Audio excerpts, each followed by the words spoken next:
प्रामुख्याने 1 मे पासून महाराष्ट्रामध्ये रिक्षा, टॅक्सी चालक तसेच भविष्यामध्ये ओला, उबेर, रॅपिडो किंवा बाईक टॅक्सी यांचं प्रमाण फार मोठ्या प्रमाणामध्ये मुंबई आणि MMR क्षेत्रामध्ये आहे आणि मराठी भाषिकांना हिंदी भाषा न समजणाऱ्या काही लोकांनी केलेल्या तक्रारीवरून आपण 1 मे पासून RTOच्या माध्यमातून एक उपक्रम आपण करतोय आणि त्या उपक्रमाच्या माध्यमातून तो जो रिक्षा चालक आहे त्याला किंवा टॅक्सी चालक आहे त्याला मराठी भाषा येते की नाही हे आपण तपासणार आहोत. सुरुवातीपासून महाराष्ट्राची आणि प्रामुख्याने परिवहन डिपार्टमेंटची ही भूमिकाच राहिलेली आहे की महाराष्ट्रामध्ये जर तुम्हाला व्यवसाय करायचा असेल तर मराठी येणं अनिवार्य आहे आणि तो आपला अधिकार आहे, आपला तो हक्क आहे आणि त्या माध्यमातून ही मोहीम आम्ही करतोय. प्रामुख्यानं अनेक साहित्यिकांनी ही मोहीम राबवत असताना मला स्वतः फोन करून सांगितलं होतं की आम्ही ह्या कामी तुम्ही जो पुढाकार घेताय तो खरोखर अभिमानास्पद आहे आणि आम्ही तुम्हाला तुमच्या खांद्याला खांदा लावून आम्ही काम करायला सोबत तयार आहोत. मी सर्वप्रथम महाराष्ट्रातील तमाम मराठी जनतेच्या वतीनं कोकण मराठी साहित्य परिषदेचे सर्व पदाधिकारी या ठिकाणी आलेले आहेत आणि मुंबई मराठी साहित्य संघाचे सुद्धा सर्व पदाधिकारी या ठिकाणी आलेले. मला म्हणजे अभिमान ह्या गोष्टीचा आहे की अक्षरशः म्हणजे आमिर खानला सुद्धा मराठी शिकवणारी लोक ही आहेत. म्हणजे याच्यापैकी आमिर खानला मराठी शिकवणारी लोक आहे आणि मी अनेक चॅनलवर बघितलं की मराठीमध्ये अस्खलित आमिर खान बोलू शकतो. किंबहुना रितेश देशमुख यांची पत्नी जेनेलिया हिला सुद्धा मराठी शिकवणारी लोक ह्यामध्ये आहेत. म्हणजे अनेक हिंदी भाषिकांना आणि तारे तारकांना सुद्धा मराठी शिकवणारी ही सगळी मंडळी आहे आणि आज हीच मंडळी पुढाकार घेत आहेत की आम्ही रिक्षा टॅक्सी चालकांना सुद्धा मराठी शिकू. प्रामुख्यानं कोकण मराठी साहित्य परिषदेचे 72 विभाग आहे. त्या 72 विभागानं आता जबाबदारी उचललेली आहे की आम्ही आमचे विविध ठिकाणी जे विभाग आहेत त्या विभागाच्या आम्ही आमच्या शाखेला कळू आणि त्या माध्यमातून एक रिक्षा आणि टॅक्सी चालकांना मराठी अतिशय सोप्या भाषेमध्ये कळेल आणि समजेल आणि त्याला बोलता येईल अशा पद्धतीने आम्ही एक अभ्यासक्रम आता तयार करतोय आणि आजच ते अभ्यासक्रमाची कशी साधारण मांडणी असेल त्या पद्धतीने हे आताच बसून निर्णय घेणार आहे. आणि त्याचबरोबर मुंबई मराठी साहित्य संघानं सुद्धा पुढाकार घेतलेले आहेत. मेंदळे त्यांचे मी मनापासून आभार व्यक्त करतो कारण लोकमान्य टिळकांच्या नात असलेल्या आमच्या पंथी असलेल्या आमच्या मेंदळे ताईंनी अनेक मराठी भाषेसाठी उपक्रम राबवलेले आहेत आणि त्या माध्यमातून मराठी भाषेचा प्रचार आणि प्रसार होण्यासाठी ते आताही वर्ग त्यांचे घेण्याचं चालू आहे. आताही ते अनेक हिंदी भाषिकांना त्यांच्या मुंबई मराठी साहित्य संघाच्या माध्यमातून मराठी शिकवतात. अनेक हिंदी भाषिक जे आहेत ते नोकरीला लागत असताना किंवा त्यांना इतर कामांसाठी जेव्हा मराठीची शिकण्याची गरज असते तेव्हा ते त्यांच्याकडनं मराठी शिकतात. आणि अजून एक महत्वाचं म्हणजे मराठी भाषा शिकल्यानंतर समोरच्या व्यक्तीला मुंबई मराठी साहित्य संघाच्या वतीनं प्रमाणपत्र दिलं जाते. ते प्रमाणपत्र राज्य शासनानं मंजूर केल्यानुसार आहे. म्हणजे एक प्रमाणपत्र त्यांचं असं नाहीये की कुठल्या तरी संस्थेनं असंच दिलेलं आहे. राज्य शासनाचे मान्यता प्राप्त प्रमाणपत्र त्या देतात.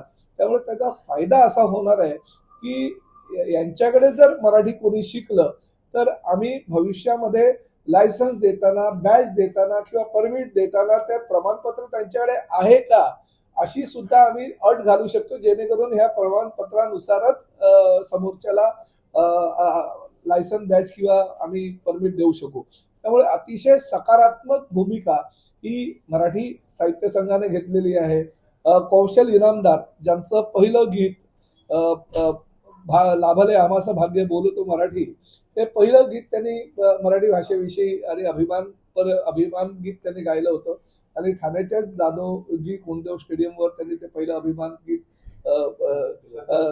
सादर केलं होतं. आशाताई त्या कार्यक्रमाला होत्या आणि त्यांच्यासमोर त्यांनी ते अभिमान गीत 25 वर्षापूर्वी सादर केलं होतं आणि मी साक्षीदार आहे त्या गोष्टीचा. त्यामुळे कदाचित आता कौशल इनामदार सुद्धा यामध्ये पुढाकार घेत आहेत.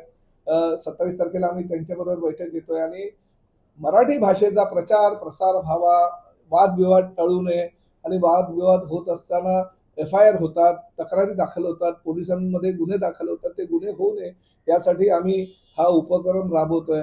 प्रामुख्यानं कोकण मराठी साहित्य परिषद किंवा मुंबई मराठी साहित्य संघाच्या वतीनं जर ह्या ट्युशन्स किंवा मराठी शिकवण्याची मोहीम राबवली गेली तर खरोखर त्या हिंदी भाषिक रिक्षा टॅक्सी ड्रायव्हर सुद्धा मराठी येऊ शकेल. तर आम्ही बघतोय काही लोक फक्त राजकीय पक्षाच्या पोळ्या भाजण्याकरता आम्ही इथे मराठीचे क्लास घेतो, तिकडे मराठीचे क्लास घेतो, शूटिंग झालं, फोटोग्राफी झाली की ते क्लासेस तिकडनं ते फळे वगैरे कुठे दिसत पण नाही.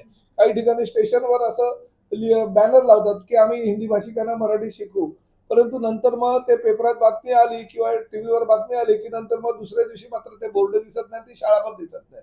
परंतु महाराष्ट्रामध्ये मराठीचा अभिमान असलेली ही जी मंडळी आज बसलेली आहे, जी कोकण मराठी साहित्य परिषदेच्या माध्यमातून गेल्या अनेक वर्षापासून काम करतायत, मुंबई मराठी साहित्य संघाच्या माध्यमातून अनेक हिंदी भाषिकांना त्यांनी मराठी शिकवलेलं आहे, अशी मंडळी आम्ही आता सोबत घेतोय आणि ह्या मंडळीच्या माध्यमातून आम्ही हिंदी भाषिक ड्रायव्हर्सना हे मराठी शिकवण्याचा निर्णय आज आमच्या RTO डिपार्टमेंटने घेतलेला आहे. मराठी भाषा शिकण्यासाठी जी काही साधारणतः 2 पानी आपण एक पुस्तिका तयार करतोय आणि त्या पुस्तिका सुद्धा आजच तयार होणार आहे, जेणेकरून 1 मे पासून आम्ही त्याची अंमलबजावणी करण्याच्या सूचना आमच्या RTOच्या अधिकाऱ्यांना देऊ.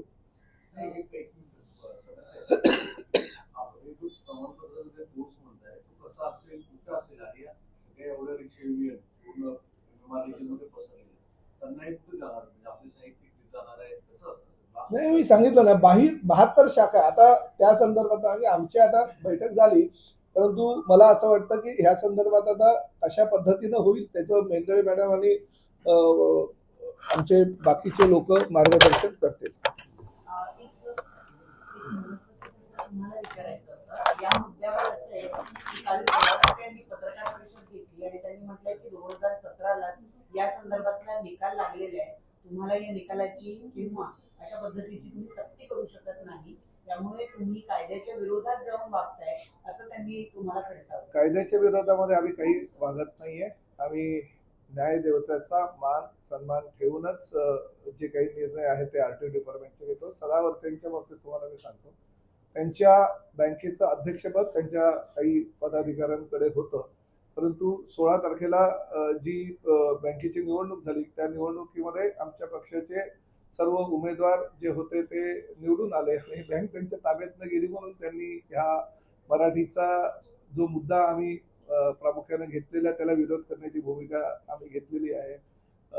पण ठीक आहे, आता त्यांच्या भूमिकेकडे काही मी जास्त बघणार नाहीये, परंतु कायद्याच्या कक्षेमध्येच आम्ही राहून काम करतो हे आवर्जून ह्या ठिकाणी सांगतो. आणि बाकी अशा काही फालतू गिरी करणारी जी काही लोक असतात त्यांच्या प्रत्येक प्रश्नाला उत्तर देणं मी माझं कर्तव्य असं आहे असं समजत नाही. मराठी महाराष्ट्रामध्ये जर व्यवसाय करायचा असेल तर मराठी अनिवार्य आहे, मराठी तुम्हाला यावंच लागेल, अशा पद्धतीची भूमिका RTOची आहे. आणि ही भूमिका निभावत असताना काही अडचणी आमच्या ड्रायव्हर्सना आहेत, त्या अडचणी दूर करण्यासाठी ही मंडळी आमच्या सोबत आहे. त्यामुळे ह्या मंडळीच्या माध्यमातून आम्ही मराठी ज्यांना येत नसेल, शिकण्याची त्यांची वृत्ती असेल, आम्ही त्यांना शिकवण्याचा प्रयत्न करू, परंतु मुजोरी करतील आणि तुम्हाला जे करायचं ते करा, आम्ही मराठी शिकणार नाही, ही भूमिका योग्य नाही. माझी स्पष्टपणे भूमिका महाराष्ट्रामध्ये राहावं लागेल तर मराठी तुम्हाला यावंच लागेल. 4 तारखेला जे आंदोलन करण्याचा इशारा दिलेला आहे, सगळ्यात मोठी युनियन आहे शशांक राव यांची, त्यांनी जे आवाहन नाही बघा, आता मी 28 तारखेला बैठक लावतोय आणि बैठकीमध्ये शशांकराव यांच्यासहित अनेक युनियनच्या पदाधिकाऱ्यांना सुद्धा मी त्यामध्ये बोलवतोय. 28 तारखेला सकाळी 10:30 वाजता ही बैठक आहे आणि त्या बैठकीमध्ये शशांकराव आणि त्यांच्या बरोबर अजून काही पाठिंबा दिलेल्या काही संघटना आहेत त्यांनाही आम्ही आमंत्रित केलेले 10 ते 12 संघटनांना. आणि मी त्यांना समजून सांगणार आहे की बाबा ही भूमिका राज्य शासनाची आहे किंवा ही भूमिका परिवहन खात्याची आहे. त्यामुळे मला असं वाटतं की ज्यावेळेस शशांकराव यांचे वडील हयात होते आणि ते ह्या टॅक्सी चालकांचं आणि रिक्षा चालकांचं नेतृत्व करत होते, तेव्हा 1989 साली पारित झालेल्या या कायद्याला त्यांचंही समर्थन होतं. त्यामुळे मला आपल्या माध्यमातून त्यांना विनंती करायची आहे की शेवटी महाराष्ट्र आहे, मराठीची सक्ती हे काही चुकीचं नाहीये आणि व्यवसाय करणारा व्यक्ती जर महाराष्ट्रामध्ये मराठी शिकायला तयार असेल तर उलट त्यांना तुम्ही परावृत्त करायला पाहिजे. तुम्ही कर्नाटकामध्ये जा, तुम्ही तेलंगणामध्ये जा, तामिळनाडूमध्ये जा, मद्रासमध्ये जा किंवा बाकीच्या केरळामध्ये जा. त्या ठिकाणी त्यांची भाषा ही त्या लोकांना यायलाच हवी या मताचे ते आहेत. तर तुम्ही महाराष्ट्रामध्ये जर मराठी कोणी बोलायला तयार आहे तो रिक्षावाले, परंतु तुम्हीच जर असं आक्रमक भूमिका घेतली आणि त्यांच्या मुजोरीमध्ये अजून जर भर करून दिला तर कसं चालेल मला सांगा. त्यामुळे मी तुम्हाला आमंत्रित करतो, 28 तारखेला तुमचं काय मत आहे ते मला सांगा. अजूनही काही मार्ग, आज हा मार्ग आम्ही काढतोय, अजूनही काही मार्ग काढायचे असेल तर आमची तयारी आहे.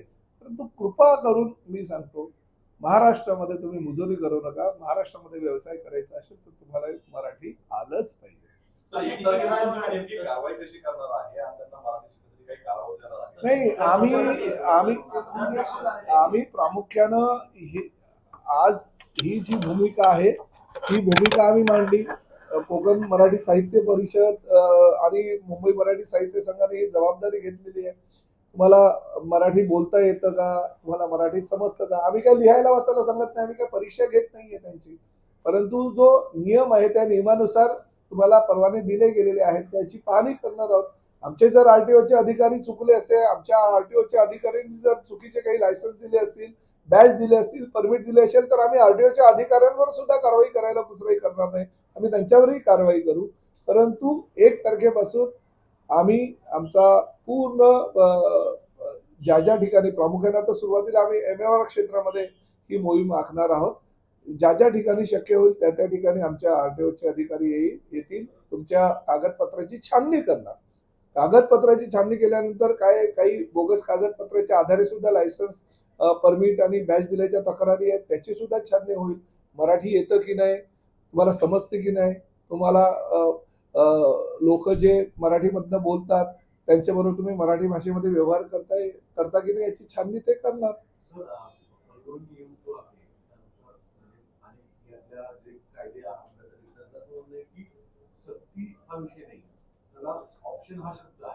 हा, मग आम्ही तेच म्हणतो ना, पर्याय तोच मराठी. सक्ती म्हणजे आमचं म्हणणं असं, तुम्हाला निदान तेवढं तरी मराठी यायला पाहिजे जो मराठी पॅसेंजर बसल्यानंतर तो जर मराठीमध्ये त्यांनी संवाद केला तर तो त्याचे संवाद तुम्हाला समजले पाहिजेत किंवा तुम्ही त्यांच्याबरोबर मराठीमध्ये संवाद साधला पाहिजे. आम्ही सक्ती असं म्हणत नाही. त्यांच्याकडे काय आम्ही पूर्ण मराठीचं जे साहित्य आणि मराठीचं रचना सगळं काही ते मागत नाहीये. ते तेवढं जेवढं मोजकं त्यांना मराठी हवंय ते त्यांना चालवताना आम्ही अभ्यासक्रम पण असाच करतोय. जो आम्ही अभ्यासक्रम आता करतोय तो सुद्धा तेवढाच करतोय. माफक त्यांना समजलं पाहिजे आणि बोलता आलं पाहिजे. आणि शेवटी हा महाराष्ट्र आहे. महाराष्ट्रामध्ये एवढं जर मराठी बोलायला येत नसेल आणि मग मुजोरी करत असेल तर ते योग्य नाही ना. कालपासून काही व्हिडिओ पण व्हायरल होत आहेत. बांद्रा टर्मिनलचा एक व्हिडिओ व्हायरल होत आहे. त्यातून व्यक्ती म्हणताय की बघा मराठीची सक्ती केल्यापासून कसे मोठ्या प्रमाणावर लोक जे ते उत्तर भारताच्या दिशेने निघाले आहेत. काल एक आकडेवारी दिली की कालच्या दिवसात 1000 रिक्षावाले युपीला गेले. काल दिवसभरामध्ये 150 गेले. असं काही सुरू आहे का खरंच? नाही, मला एक गोष्ट सांगा, कोरोनाचा कहर झाल्यानंतर महाराष्ट्राच्या ट्रेन भरभरून गेल्या होत्या. भरभरून काही कमी झालंय का महाराष्ट्रातून? काही कमी झालेलं नाही. हे व्हिडिओ असेच व्हायरल होत जातात.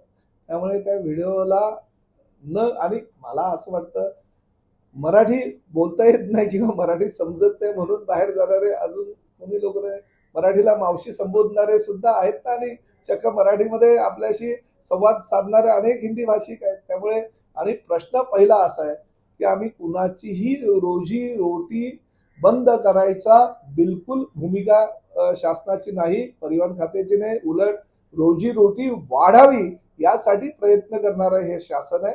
त्यामुळे मला असं वाटतं की अजूनही काही लोकांनी परवाने घ्यावेत पण मराठी शिकून घ्यावे, बॅच घ्यावे पण मराठी शिकून घ्यावे, लायसन्स घ्यावे, मराठी शिकून घ्यावे. आम्ही कोणाच्याही रोजगारावर गदा आणणार नाही. परंतु एवढं मात्र परत एकदा सांगतो, महाराष्ट्रामध्ये व्यवसाय करायचा असेल तर तुम्हाला मराठी समजावंच लागेल, तुम्हाला शिकावंच लागेल.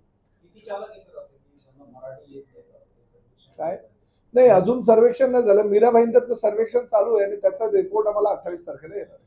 सर आज की जो बैठक हुई इस बैठक में क्या निर्णय हुआ है, क्या इस बैठक में खास सर, सबसे पहले तो राज्य शासन की ये भूमिका है कि सबको जो भी रिक्शा चालक है, टैक्सी चालक है, रैपिडो, ओला, उबेर या बाइक टैक्सी वाले जो लोग हैं उनको मराठी आनी चाहिए, क्योंकि बहुत सारे लोगों का ये कहना था कि हम गाड़ी में बैठते हैं जब भी रिक्शा में या टैक्सी में, तो टैक्सी चालक या रिक्शा चालकों को मराठी नहीं आती है और हमें हिंदी नहीं आती है, तो बहुत सारे झगड़े हो जाते हैं, बहुत सारे एफआईआर लॉन्च हुए गए हैं।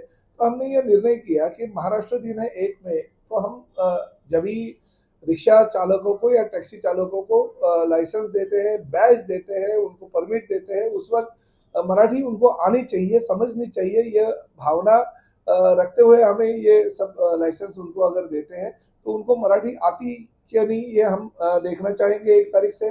साथ ही में जिन लोगों को लाइसेंस दिए, बैच दिए, जिनके वो परमिट दिए गए, वो कागजात जो है वो बराबर है कि नहीं, डुप्लीकेट कागजात उन्होंने वहां पे यूज करते हुए कुछ गलत काम तो किए नहीं, ये भी हम जानकारी करेंगे। कि ये तो हमारे हमेशा की तरह आरटीओ के लोग सभी रिक्शा चालकों को, सभी टैक्सी चालकों को मांगेंगे और कागजात अगर पूर्तता होगी तो उनको मराठी आती है कि नहीं ये हम देखेंगे, मराठी समझते हैं कि नहीं देखेंगे।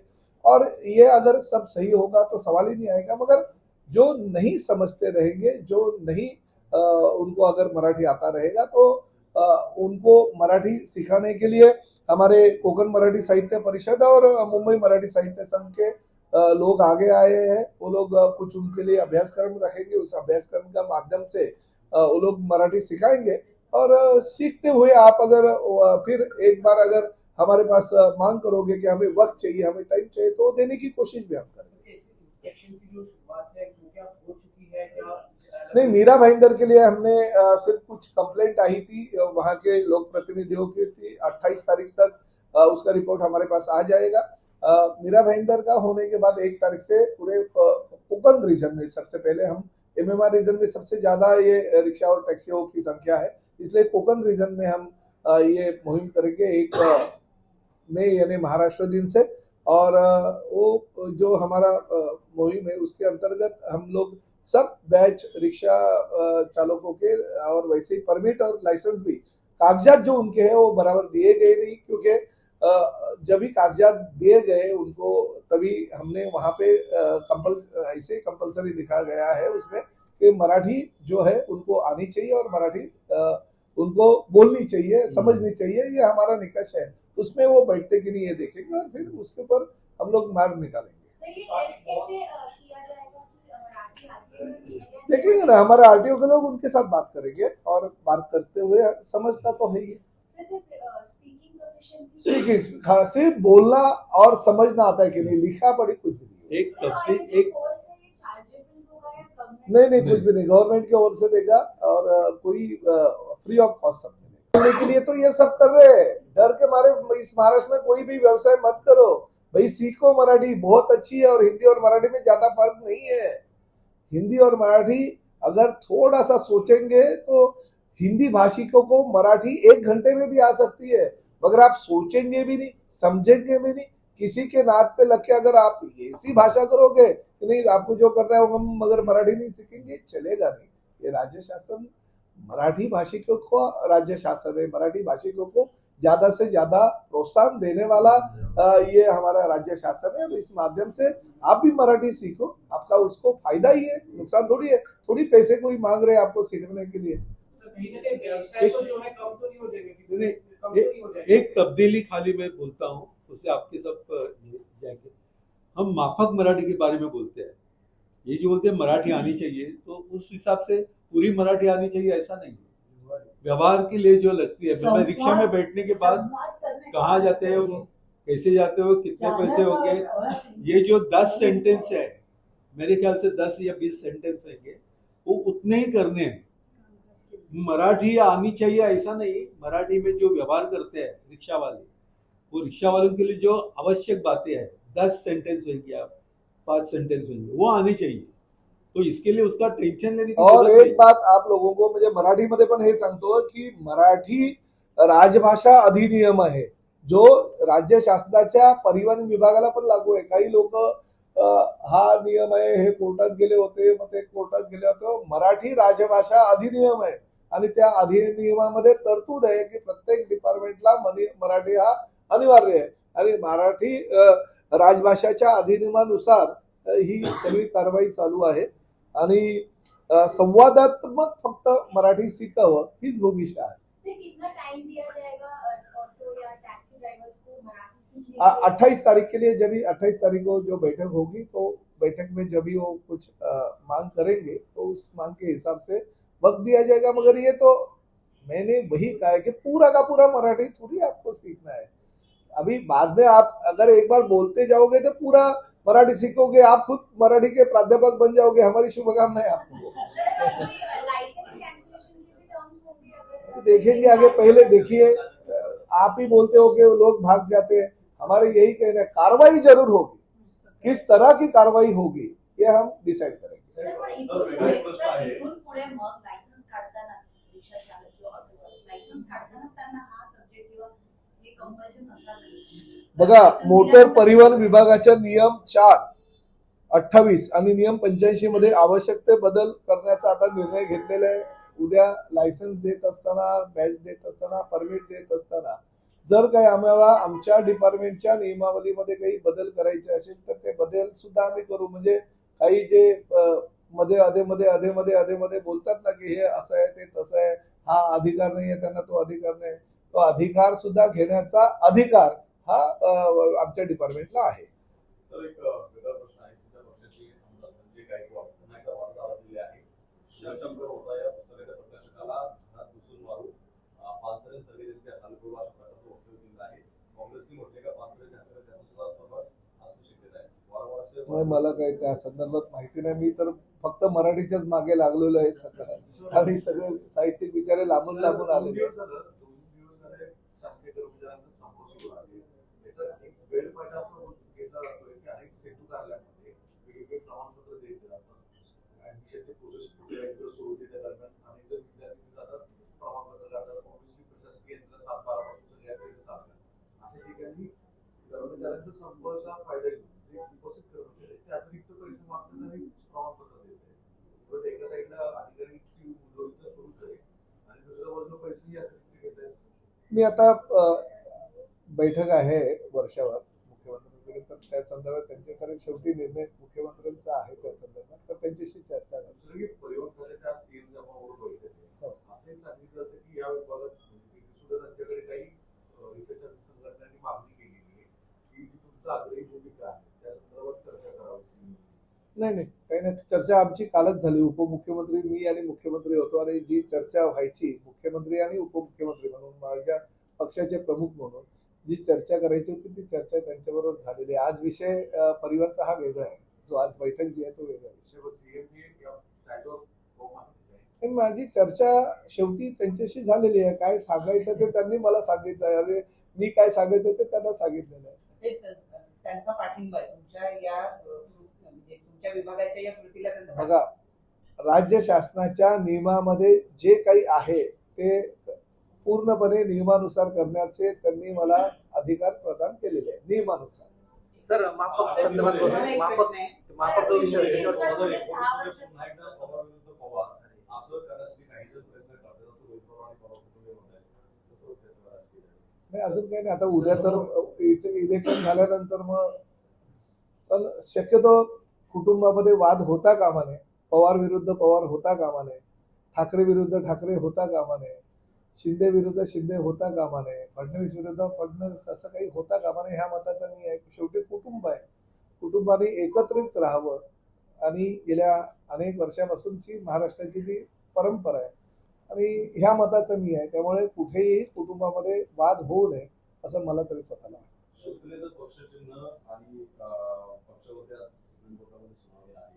काय अपेक्षा होती? धनुष्यबाण जे आम्हाला मिळालेलं आहे ते आम्हाला मिळणारच आहे. कारण बाळासाहेबांची शिवसेना आहे.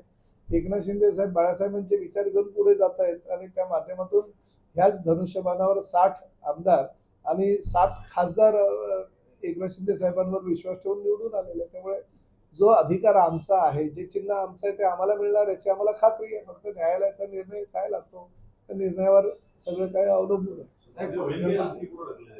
काय कल्पना ते न्यायाधीशाने विचारा.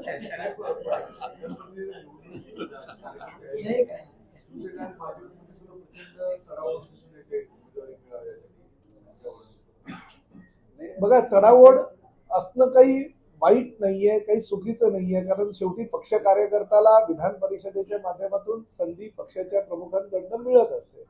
ही चढाओढ होते, परंतु चढाओढ झाल्यानंतर पक्षानं घेतलेला निर्णय हा अंतिम होतो. त्यामुळे चढाओढ काही चुकीचं आणि वाईट आहे असं मला वाटत नाही. त्यामुळे व्हायला हवं, परंतु शेवटी जेवढ्या जागा असतात तेवढेच उमेदवार निवडले जात असतात. सर ते माफक विषय बोलत त्यांना प्रश्न विचारायचा आहे. तर आता तुम्ही बोलताना असं सांगितलं की माफक मराठीची अपेक्षा आहे की फार यावं, पण एकीकडे तुमचा सगळ्यांचा उद्देश हा मराठीचा प्रचार प्रसार जास्तीत जास्त व्हावा हा आहे. त्या उद्देशासाठी म्हणूनच तुम्ही इतके वर्ष काम करता. मग या माफक जी मराठी यावी असा तुमचा प्रयत्न आहे, त्यातून काय साध्य होईल? जो तुमचा लार्जर हेतू आहे तो साध्य होत नाही. आम्हाला आता ह्या जेव्हा सरनाईक साहेबांनी मला बोलवलं इकडे, त्यावेळी त्यांचा जो हेतू आहे की हे जे दडपण आलेलं आहे सगळ्या रिक्षा चालकांवर, आणि त्यांना असं वाटतं की हे फार कठीण गोष्ट आता आमच्याकडून करून घेत आहे आणि आमचा तो ऑब्जेक्शनेबलच सगळं काम झालंय. तर ते तसं न असता आमची चर्चा अशी झाली आहे की आम्ही आता बसून 10 कुठल्या वाक्य करायची, त्यांच्याकडून बदलून घ्यायची किंवा त्यांचे अभ्यास करायचा जे आवश्यक असतात रिक्षा चालताना. अगदी म्हणजे तुमच्या लक्षात येईल की आपण काय विचारतो, कुठे जाणार आहोत, किती पैसे होते, ही जागा माहिती आहे का, इतकंच असे आम्ही ते काढणार होतो. आता 10 कुठले वाक्य आहेत. तर एवढाच माफक हेतू आहे आमचा. यांच्यावरून जाऊन आम्हाला मराठीचा प्रचार प्रसार असं काय आमच्या डोक्यात नाही. फक्त मराठी नावाची गोष्ट जी खूप महत्वाची आहे महाराष्ट्रात असताना, शिवरायांची भाषा आहे, लता मंगेशकरची भाषा आहे, सचिन तेंडुलकरची भाषा आहे, ती भाषा तुम्हाला शिकायला काय वाईट आहे असं एक आमचं सतत म्हणणं असतं. की जो इकडे येतो त्याला जसं ह्या गोष्टीबद्दल शिवाजी महाराजांबद्दल अभिमान असतो तसं त्याला मराठीबद्दल सुद्धा प्रेम वाटायला पाहिजे. त्यांनी असं मराठी ही भयंकर भाषा आहे आणि तिचा भयंकर त्रास होईल असं नाही ना. अगदी सोपी भाषा आहे. 10 मिनिटात आपण शिकू शकतो अशा गोष्टी आहे. आमचं तर म्हणणं असं आहे की हा जो कोर्स आहे तो अगदी 2 आठवड्याचाच कोर्स असेल, की त्याला फक्त आम्ही एक ॲप तयार करतो आहोत. त्या ॲपमधून हिंदी वाक्य आणि मराठी वाक्य असं त्या ॲपचं स्वरूप आहे. त्यातून इतक्या पटकन समजणार आहे की रिक्षावाला एक रिक्षावाला दुसऱ्या रिक्षावाला शिकू शकेल नंतर की इसको ये बोलते मराठी में. इतकं ते साधं आहे. त्याच्यामुळे काल काही रिक्षा चालक आलेले होते, म्हणजे सदावर्तेंच्या प्रेस कॉन्फरन्स मध्ये आले. त्यांचं असं म्हणणं होतं की रिक्षात एकही माणूस मराठीत बोलत नाही. बरोबर. म्हणजे त्यांचं असं म्हणणं आहे की जी मराठी माणसं आहेत ती सुद्धा मराठीत बोलत नाही. मग आता या प्रसंगावरून म्हणजे आता एकीकडे आपण जे हिंदी भाषी आहे त्यांना सांगतोय की तुम्ही मराठी बोला, मराठी भाषिकांना तुम्ही काय सांगता? नाही, आता कसं आहे की काही ठिकाणी जिथे खूप इंग्रजीचं किंवा हिंदीचं प्रमाण झालंय तर ते हिंदी बोलतात आपण मानतो. पण ठाण्यासारख्या ठिकाणी तो माणूस जर का भिवंडीवरून येत असेल, तो माणूस कुठल्या तरी गावातून येत असेल, तो हिंदी नाही बोलत, तो मराठीच बोलत. सगळा जो समाज इकडचा आहे, म्हणजे आता नवी मुंबई घ्या, पालघर घ्या, ठाणं घ्या, इथे सगळे असे हिंदी बोलणारी नाहीत, मराठी बोलणारी जास्त आहे. हिंदी बोलणारा जो बेल्ट आहे तो वेगळा आहे, ती सगळी शहरी लोक आहेत. पण तुम्ही जरा क्रॉस केलं, थोडंसं आउटस्कटला गेलात की तुम्हाला कळतं की मराठी लोक आहेत आणि ते मराठी बोलतात. त्याच्यामुळे प्रश्न असा आहे की जे लोक मराठीतून बोलतात ना त्यांच्यासाठी आपण सगळं हे करतो. आणि हिंदी सगळे बोलतात म्हणून सगळ्यांनी हिंदीत आता बोलायला पाहिजे. त्याच्याऐवजी असा एक अप्रोच करायला काय हरकत आहे की मराठी पण बोला की थोडंसं मराठी बोला, कामापुरतं मराठी बोला, तेवढं ते यायला हरकत नाही ना. म्हणजे आपण महाराष्ट्रात राहतो तर असं तर व्हायला पाहिजे. आपण काय त्यांनी ज्ञानोबांनी काय लिहिलंय आणि तुकोबांनी काय लिहिलं हे तर विचारत नाही ना. आपण साधंच त्यांना सांगतो की 4 वाक्य बोलता आली पाहिजे. आणि बोलतात. मी अनेक ठिकाणी बघितलं की त्यांना जेव्हा कळतं की ह्या माणसाला मराठीत आपल्या हिंदी येतच नाही अजिबात, म्हणजे माझी समजा आई आली, तिला हिंदी नसेल तर तो बोलतो, हिंदी बोलणारा माणूस मराठीत ट्राय करतो सांगायला. तर मेंदाळे मॅडम काय म्हणतात? मी मुंबई मराठी साहित्य संघातर्फे बोलते आणि आम्ही गेली 40-45 वर्ष अमराठी लोकांना मराठी शिकवत आहे. कितीतरी बार्शी, गुजराती असे अनेक लोक आमच्याकडनं मराठी शिकून गेले. आम्हाला काही मराठी साहित्यिक तयार करायचं नाही किंवा मराठीचे अभ्यासक तयार करायचे नाही. पण महाराष्ट्रात तुम्ही राहता, महाराष्ट्राची राज्यभाषा ही मराठी आहे. आपण बंगालमध्ये गेलो तर आपण मराठीत तिथे बोललो तर त्या लोकांना कळणार आहे का? आपण चेन्नईला गेलो तर तिथे आपण मराठीत बोललो तर त्यांना कळणार आहे का? तर आपण प्रयत्न करतो ना त्यांच्या भाषेतले शब्द त्यांना सांगायचे किंवा निदान हिंदी इंग्लिशमध्ये बोलण्याचे. मग महाराष्ट्रात जे मराठी प्रवासी त्यांच्या वाहनांमध्ये बसतात त्यांना सहजतेने आपल्याला कुठे जायचं हे सांगता यावं. त्यात अनेक ज्येष्ठ व्यक्ती असतात, काही जणांना अजिबात इतर दुसऱ्या भाषा येत नाही. अशा लोकांना जर त्या वाहनात बसायचं असेल आणि नीटपणाने त्यांना कुठे जायचंय ते त्यांना सांगायचं असेल तर त्या चालकाला ते समजलं पाहिजे. इतकी साधी याच्या मागची भावना आहे. त्यांना काही मोठं मराठी शिकवून काही करायचं नाहीये. त्यांना रोजच्या संवादाच्या याच्यात जे वागता येईल किंवा बोलता येईल, त्यांच्याशी संवाद साधता येईल एवढंच आम्हाला बघायचं आहे. आता नर्सिंगच्या लोकांना, इथे जे लोक नर्सिंगचं घेतात त्या लोकांना मराठी शिकायलाच लागतं. कारण हॉस्पिटलमध्ये पेशंट्स आले तर त्या पेशंट्सची त्यांना सांगायला तर पाहिजे, त्या पेशंटला सांगता आलं पाहिजे की त्याला काय होत आहे. तसंच रिक्षावाले, टॅक्सीवाले यांना आम्हाला काही त्यांचा धंदा बंद करायचाच आहे किंवा कुठेही त्यांना कमीपणा द्यायचं नाहीये. उलट त्यांचा धंदा वाढावा आणि त्यांना त्यांच्या ग्राहकांशी नीटपणाने संधान साधता यावं, संवाद साधता यावा, ह्यासाठी हा सगळा प्रयास चाललेला आहे. महाराष्ट्रात राहिल्यानंतर एक मुंबई सोडली तर बाकी ठिकाणी तर मराठीच वापरलं जातं.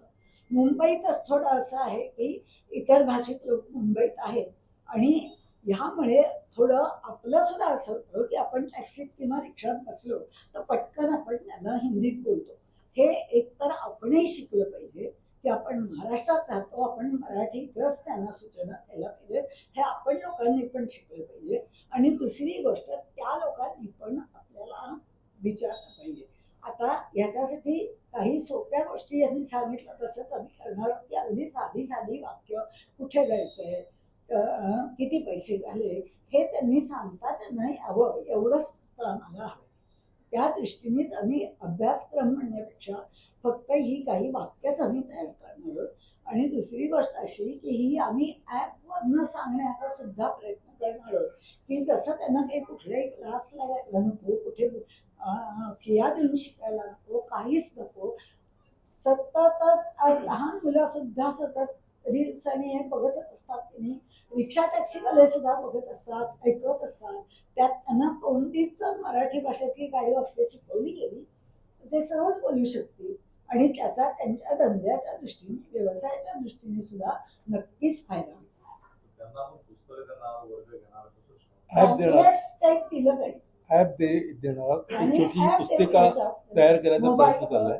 मोबाईल तर आजकाल सगळ्यांच्याकडे असतो. मोबाईलवर जर त्यांनी ऍप ऐकलं तर ते सहज बोलू शकतो. आता साधा जीपीएस असतो सगळ्यांकडे. जीपीएस वरनं त्यांना कळतच की नाही कुठे जायचंय, काय जायचंय, बरोबर आपल्याला कळत की त्यांना बरोबर कळत. आम्ही तर विचार करतो तो जीपीएस सुद्धा मराठीत करावा जेणेकरून त्याला जीपीएस मराठी म्हणजे समजेलच मराठीमध्ये. आपलं गुगल पे किंवा अजून म्हणजे काही हे असत फोन पे, तर ते फोन पे करताना सुद्धा धन्यवाद आपले ₹1.50 मिळाले मराठी. हे असं व्हायला पाहिजे जेणेकरून सातत्यानं हॅमर मराठीचा भडीमार. आम्हाला त्यांना कुठेही अडचणीत आणायचं नाहीच आहे अजिबात. उलट त्यांचा व्यवसाय जास्त सुकर व्हावा हीच इच्छा. नाही करतायत ना, आता बसतायत.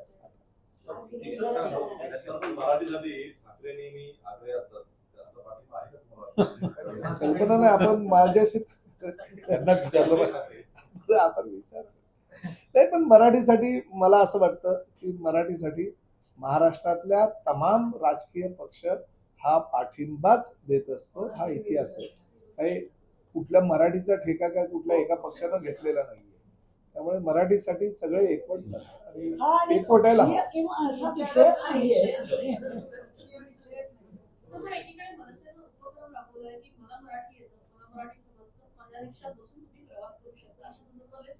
चांगलं आहे ना, आनंद आहे.